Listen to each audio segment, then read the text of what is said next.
to episode 37. Death Stranding is one of the most densely packed games I have ever played, both simplistic and complex, both existing in the same space. For that reason, I will not go over the story, but what I will do is cover one of the themes I find most beautiful and important. You play as Sam Bridges. He is a porter, a delivery person. In America and the world is fractured. Sam's mission throughout the game is reconnecting society. When this game was made and released in 2019, the world seemed so far apart. Recording this in 2024, it seems even more apart, which makes this game even more relevant.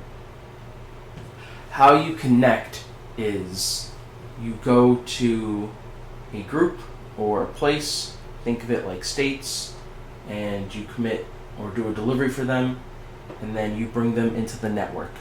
You do this enough times, you bring bigger and smaller spaces into the network, you begin to reconnect America. The idea of connecting goes outside of these individual people and what you would call states, and even creating personal connections from player to player.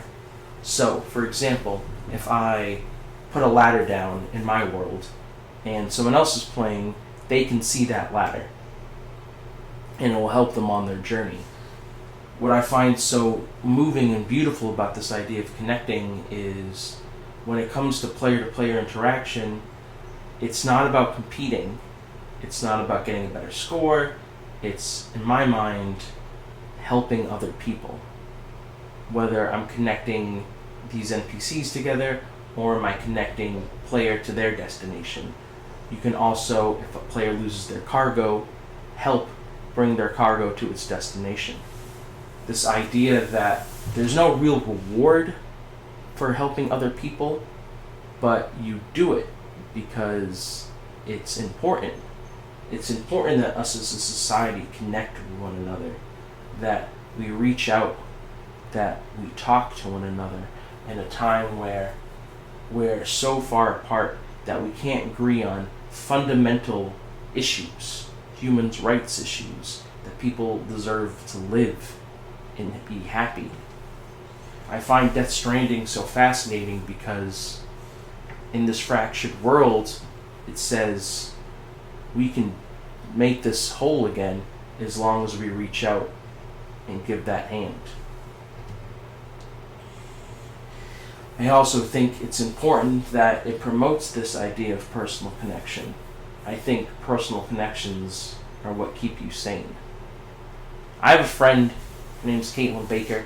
She does this year-long question, and recently one of the questions was about personal connection, and it got me thinking more about it. And playing Death Stranding, I also thought more about it, the why it's so important, the beautiful nature of helping one another.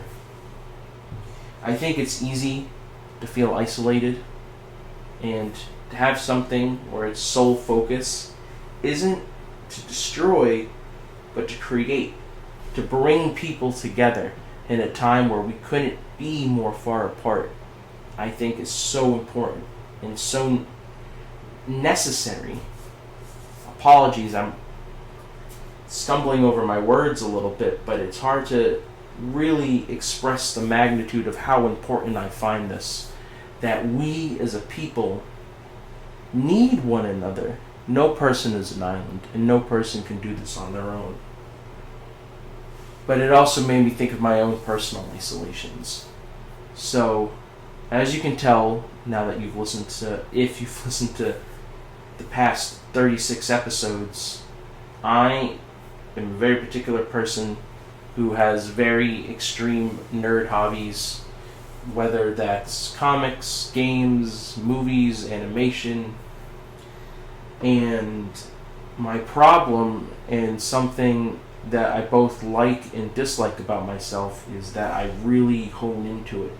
And I'll think about these things for months and months on end. I'm going through the rabbit hole of Metal Gear Solid right now. I'm thinking about animation. It's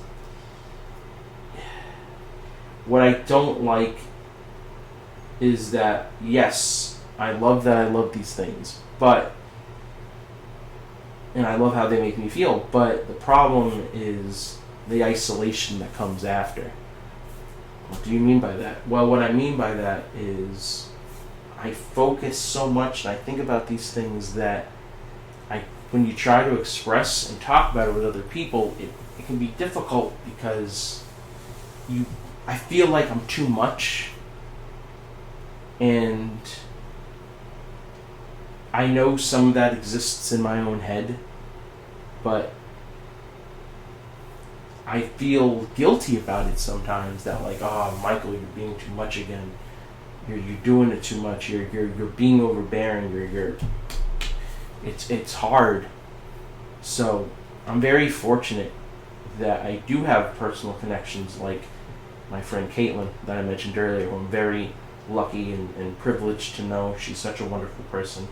And my friend Nick Stein, who I feel brings the same energies I do. I have friends like Jay Connolly who will indulge me and really let me run havoc, and let me communicate. I have friends like Chris Krupa who let me run into his office at work and like, oh my god, I did this thing, blah blah blah, and I'll nerd freak out for a few minutes and I'll run away. Same thing with my friend Morgan. I am very fortunate to have these, but in my own head, I sometimes feel like, oh, am I doing too much? Am I too much? Am I too much of a personality? Am I? And these feelings can lead to these isolations, and it's interesting how playing a game about connection can make you think about these disconnections, whether it's in with other people or it's in yourself. So, my challenge, if you think about these things, is to try to not, I know it's a challenge for me, is to try not think about these things and to really forge ahead and secure and keep these personal connections, because, it's important, and these connections are definitely important.